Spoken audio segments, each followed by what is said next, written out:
BCom second year के students के लिए ABST ग्रुप के अंतर्गत जो पेपर मैं आप लोगों से डिस्कस कर रही हूँ वो है इनकम टैक्स, आयकर।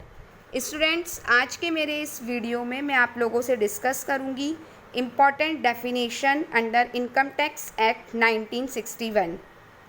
जैसा कि मैंने आपको मेरे पहले वाले वीडियो में बतलाया था कि आयकर पर कौन सा अधिनियम लागू होता है, आयकर अधिनियम 1961। तो यूनिट नंबर फर्स्ट का जो हमारे पास सबसे बेसिक टॉपिक है, सबसे पहला टॉपिक है, वो है इम्पॉर्टेंट डेफिनेशन। आज के मेरे इस वीडियो में मैं आप लोगों से डिस्कस कर रही हूँ इम्पॉर्टेंट डेफिनेशन।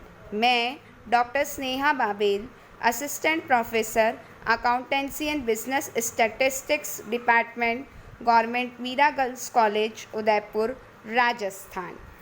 सबसे पहले स्टूडेंट, आयकर अधिनियम 1961 को समझने के लिए यह आवश्यक है कि एक्ट में प्रयुक्त विभिन्न शब्दों की डेफिनेशंस को जो है वह क्लियरली समझा जाए।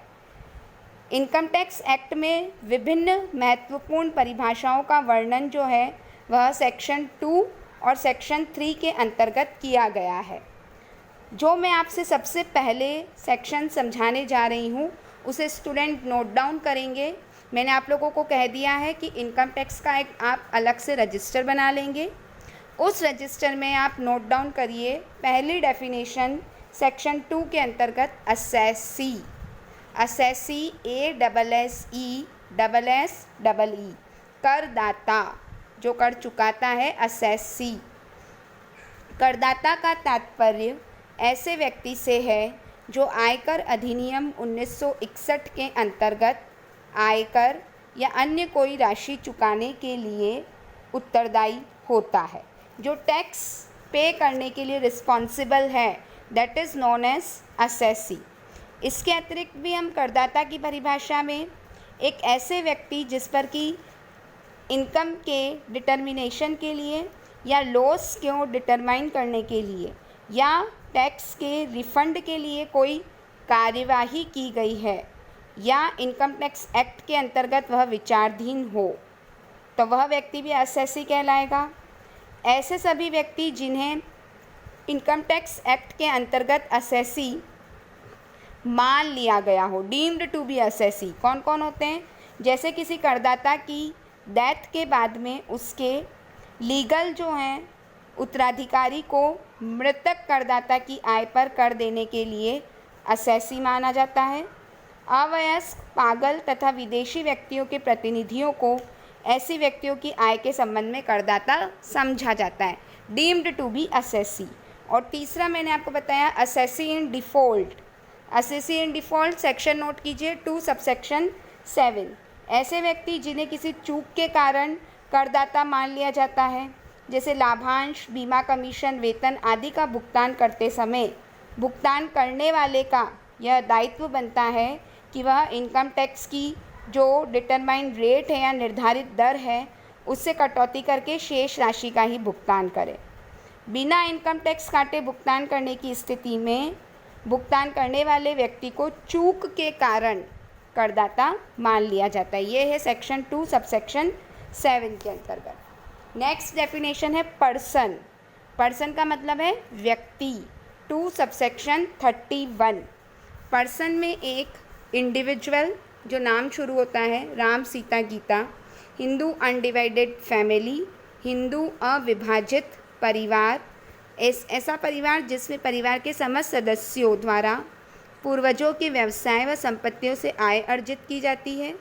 एक कंपनी, एक फर्म, एसोसिएशन ऑफ पर्सन जिसे बोलते हैं व्यक्तियों का समुदाय, बॉडी ऑफ इंडिविजुअल व्यक्तियों का समुदाय, लोकल अथॉरिटी स्थानीय सरकार या सत्ता, और आर्टिफिशियल पर्सन अन्य कृत्रिम व्यक्ति। तो अन्य कृत्रिम व्यक्तियों से तात्पर्य ऐसे संस्थानों से जो अप्राकृतिक होते हैं किंतु उनका अस्तित्व होता है। इनका प्रबंधन प्राकृतिक व्यक्तियों द्वारा होता है। भगवान, देवी देवता आदि इसी श्रेणी के कृत्रिम व्यक्ति होते हैं। यदि वैधानिक अस्तित्व रखने वाले अन्य व्यक्ति उपरोक्त वर्ग में सम्मिलित न हो तो वो भी इस वर्ग में सम्मिलित होंगे, जैसे कि राजस्थान विश्वविद्यालय, मोहनलाल सुखाड़िया यूनिवर्सिटी। तो ये पर्सन की डेफिनेशन बताई। सेक्शन बताइए बच्चों, कौन सी बोली मैंने अभी आपको? यस, बिल्कुल सही, 2 सबसेक्शन 31 के अंतर्गत। हिंदी और इंग्लिश दोनों मीडियम में मैं आप लोगों को नोट्स दे रही हूँ, तो आप नोट डाउन करेंगे। अब हम आते हैं एक क्वेश्चन के ऊपर, एक उदाहरण के माध्यम से हम डिटरमाइन करेंगे the status of the following under section 2 subsection 31 of the income tax act. आयकर अधिनियम की धारा 2 सबसेक्शन 3 के अंतर्गत निम्नलिखित की स्थिति का हमें क्या करना है? निर्धारण करना है। देखिए क्या क्या आपको क्वेश्चन दे रखा है। इसमें बोला है Mohanlal Sukhadia university, Udaipur Nagar Nigam, Hindustan zinc limited, messrs Ramesh book depot, a joint Hindu undivided family of Mrs and Mr Ram and their 2 sons Mohan and Shyam, Shri Ram Avatar Shyam Sundar and sons life insurance corporation of India. यहाँ स्टूडेंट आप ध्यान से देखेंगे, ये जो क्वेश्चन मैंने आप लोगों को करवा रही हूँ, इस इलास्ट्रेशन में आपको क्या कहा कि पर्सन होता है इनकम टैक्स में, तो कौन सी सेक्शन लगती है? 2 सबसेक्शन 31।